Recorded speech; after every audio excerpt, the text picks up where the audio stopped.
Hello student, मैं उम्मीद करता हूँ कि आप सभी लोग अच्छे होंगे। बीपीएससी के द्वारा असिस्टेंट इंजीनियर ब्रांच सिविल और मैकेनिकल की नोटिफिकेशन जो है फरवरी के अंतिम सप्ताह तक निश्चित रूप से आ जाने की संभावना है और ये एक बहुत बड़ी वैकेंसी होगी और लगभग 1200 से 1500 के बीच में ये नोटिफिकेशन आ सकती है।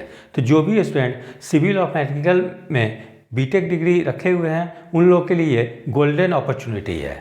ठीक है, तो अब मैं बता दूं इसमें कि इसमें एजुकेशनल क्वालिफिकेशन क्या रहने की संभावना है। तो जैसे यूजीसी, आप जिस भी कॉलेज से मतलब सिविल या मैकेनिकल में इंजीनियरिंग किए हो वो यूजीसी और एआईसीटीई से मान्यता प्राप्त होनी चाहिए या वहाँ से रिकॉग्नाइज यूनिवर्सिटी होनी चाहिए, तभी आप एलिजिबल होंगे। और ये जो होगी इंजीनियरिंग की जो डिग्री होनी चाहिए सिविल और मैकेनिकल की, वो रेगुलर मोड से होनी चाहिए। डिस्टेंस मोड से यदि आपने किया हो तो आप एलिजिबल नहीं होंगे। ठीक है, और ये जो मैं आपको इन्फॉर्मेशन बता रहा हूँ कि क्या क्वालिफिकेशन होनी चाहिए या सिलेबस क्या रह सकती है, एज क्या रह सकती है, ये सब वर्ष 2024 में भी असिस्टेंट इंजीनियर की नोटिफिकेशन जो है बीपीएससी के द्वारा निकाली गई थी। तो उसी नोटिफिकेशन के आधार पर मैं बता रहा हूँ कि अभी जो फरवरी 2025 में जो न्यू नोटिफिकेशन आने वाली है उसमें क्या क्वालिफिकेशन रह सकती है, एज क्या रह सकती है और सिलेबस क्या रह सकती है। ठीक है, तो ये प्रीवियस नोटिफिकेशन के आधार पर मैं बता रहा हूँ। अब मैं बता दे रहा हूँ आपसे कि एज क्या रहने की संभावना है। तो एज जो है पिछले साल जो निकली थी 2024 में नोटिफिकेशन, उसमें 1/8/2024 से एज काउंट की गई थी।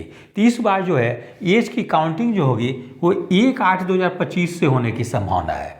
और इसमें कितनी एज होनी चाहिए, तो जनरल कैटेगरी के लिए 21 से 37 ईयर्स होनी चाहिए। ओबीसी कैटेगरी को 3 साल एज में छूट मिलती है, तो ओबीसी के कैंडिडेट अगर मैक्सिमम 40 ईयर्स तक हैं तो वो भी एलिजिबल होंगे।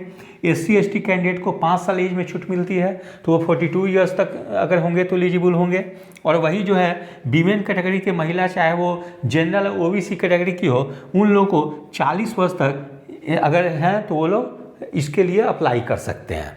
उसके अलावा जो कॉन्ट्रैक्ट पे जो बिहार गवर्नमेंट में असिस्टेंट इंजीनियर के रूप में काम कर रहे हैं उन लोगों को एज में भी रिलैक्सेशन दी जाएगी। ठीक है, कि ये बहुत बड़ी मतलब राहत है कि जो स्टूडेंट जो है कि बीटेक करके बिहार गवर्नमेंट पे कॉन्ट्रैक्ट पे आउटसोर्सिंग से किसी तरह काम कर रहे हो तो उन लोग को एज में तो छूट दी जाएगी, साथ में उन लोग को मार्क्स की भी वेटेज दी जाएगी। ठीक है, तो वो जब डिटेल नोटिफिकेशन आएगी तो उसमें इसकी मेंशन जरूर से रहेगी। अब मैं आपको बता दूं कि इसकी सिलेबस क्या रहेगी। तो ये मैं सब पिछले बार जो नोटिफिकेशन निकाली गई थी उसी के आधार पर सिलेबस बता रहा हूँ। तो जैसे सबसे पहले एक जो होगी जनरल इंग्लिश का 50 क्वेश्चंस रहेगी जो कि 100 मार्क्स की रहेगी। ठीक है, और इसके लिए टाइम कितनी निर्धारित की गई है, तो 1 आवर निर्धारित की गई है। ठीक है, उसके अलावा समान हिंदी से भी 50 प्रश्न होगी जो कि 100 अंक की होगी, इसके लिए भी 1 घंटा निर्धारित की गई है। तो ये जो दोनों पेपर जो है वो जनरल इंग्लिश और समान हिंदी ये क्वालिफाइंग है, ये मेरिट लिस्ट में नहीं जुटेगी। ठीक है, और इसमें आपको कितने % मार्क्स लानी है, 30% मार्क्स लानी है। आप इसमें क्वालिफाई करेंगे तभी जो है कि आगे आपकी ब्रांच जो होगी सिविल या मैकेनिकल उसकी कॉपी की इवैल्यूएशन होगी। इसलिए इसमें जनरल इंग्लिश और जनरल हिंदी में क्वालिफाई करना आपके लिए बहुत जरूरी है। तो ये सबसे पहले मैं बता दूं कि जनरल इंग्लिश में बेसिक की क्वेश्चन पूछी जाती है, जैसे fill in the blanks, common errors पूछी जा सकती है, synonyms, antonyms, idiom and phrases, ये सभी बेसिक क्वेश्चन रहती है। आप थोड़ी सी भी तैयारी करेंगे तो मैं समझता हूँ इजीली आप क्वालिफाई कर जाएंगे। तो इसके लिए आप लोग क्या करेंगे कि लूसेंट पब्लिकेशन के द्वारा जनरल इंग्लिश की बुक निकाली जाती है, उसको आप अच्छे से पढ़ लेंगे। आप थोड़ी सी उस बुक को पढ़ लेंगे तो मैं समझता हूँ कि आप इजीली क्वालिफाई कर जाएंगे। वैसे ही समान हिंदी से 50 प्रश्न की होगी, 100 अंक की होगी, जिसके लिए 1 घंटा निर्धारित की गई है। तो इसकी तैयारी के लिए क्या करेंगे, आदित्य प्रकाशन इलाहाबाद से जो प्रकाशित होती है, प्रकाशन है इलाहाबाद के, वो निकाली बहुत अच्छी बुक है समान हिंदी। यदि आप उससे बेसिक चीज़ को पढ़ लेते हैं तो मैं समझता हूँ इसमें इजीली क्वालिफाई कर जाएंगे। तो जनरल इंग्लिश और समान हिंदी में क्वालिफाई करना काफ़ी जरूरी है, क्योंकि इसमें आप क्वालिफाई करेंगे तभी आपकी आगे कॉपी जो जिस पर मेरिट बननी है उसकी इवैल्यूएशन होगी। फिर आगे हम लोग देखते हैं जनरल स्टडीज।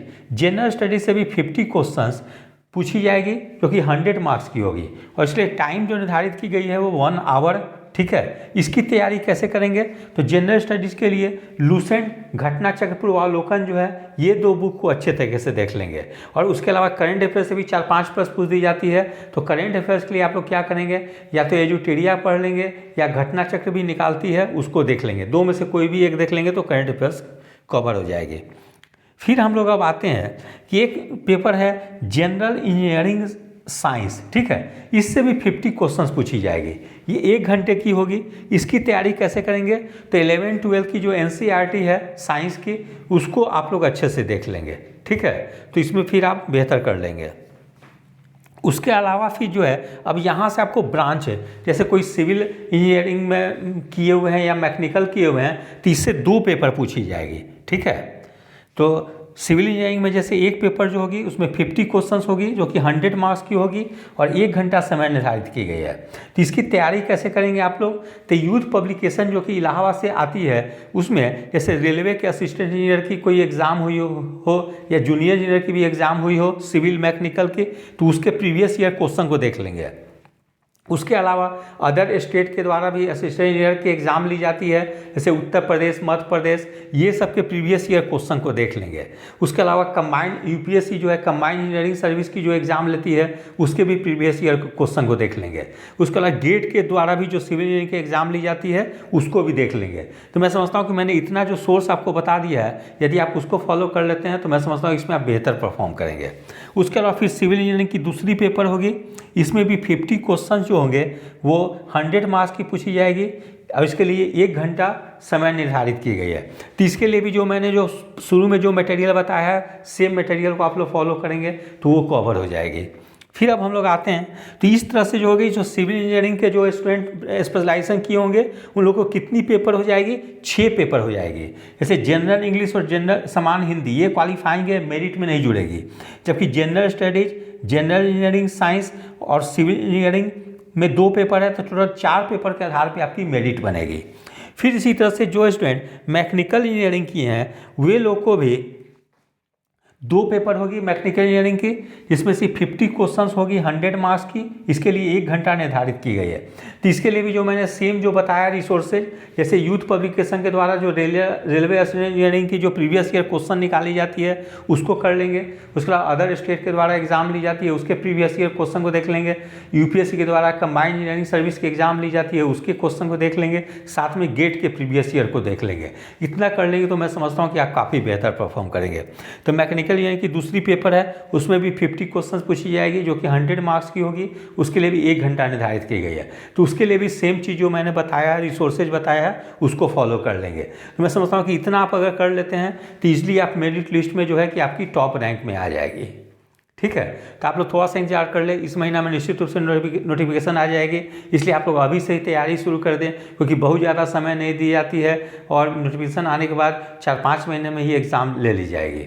इसलिए आप लोग अभी से तैयारी करें। जो स्टूडेंट थोड़ी सी भी इसकी गंभीरतापूर्वक तैयारी करेंगे वो निश्चित रूप से सफल होंगे। तो यदि आप सभी लोग को मेरा चैनल अच्छा लगा हो, इसे लाइक से और सब्सक्राइब करें। धन्यवाद, टेक केयर।